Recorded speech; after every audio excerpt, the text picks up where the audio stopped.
Hello everyone, welcome back to my channel. So আজ আমরা গেছিলাম আমাদের একটা দিদির বাড়ি ছিল, তো ওদের বাড়িতে নারায়ণ শিলার পুজো ছিল, তো ওই জন্য দেখো গিয়েছিলাম আমরা টোটো করে। আমাদের বাড়ি থেকে ফ্ল্যাটটা বেশি দূর না, মাত্র 2 মিনিটের রাস্তা, তবুও গরমের জন্য টোটো করে গেছিলাম।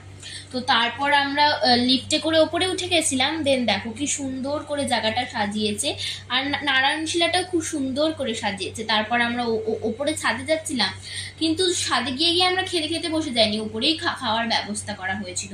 দেন আমরা তারপর আমি উপরের একটু ঠান্ডা হাওয়াটা উপভোগ করছিলাম, আর ওই জায়গাটাতে কিন্তু খাওয়া হচ্ছিল। ছাদটা কিন্তু বেশ বড়, এখান থেকে গোটা বহরমপুর শহরটাই দেখা যায়। তো তারপর আমরা খেতে বসে গেছিলাম। তারপর আমাদের প্লেটে দিয়েছিল ঠাকুরের প্রসাদ, পোলাও, খিচুড়ি, চাটনি, পাঁপড়, মিষ্টি, পাঁচ তরকারি, আরো অনেক কিছু। সো গাইজ, আজকের ভিডিওটা এই পর্যন্ত। টাটা, দেখা হবে পরের মিনি ব্লগ।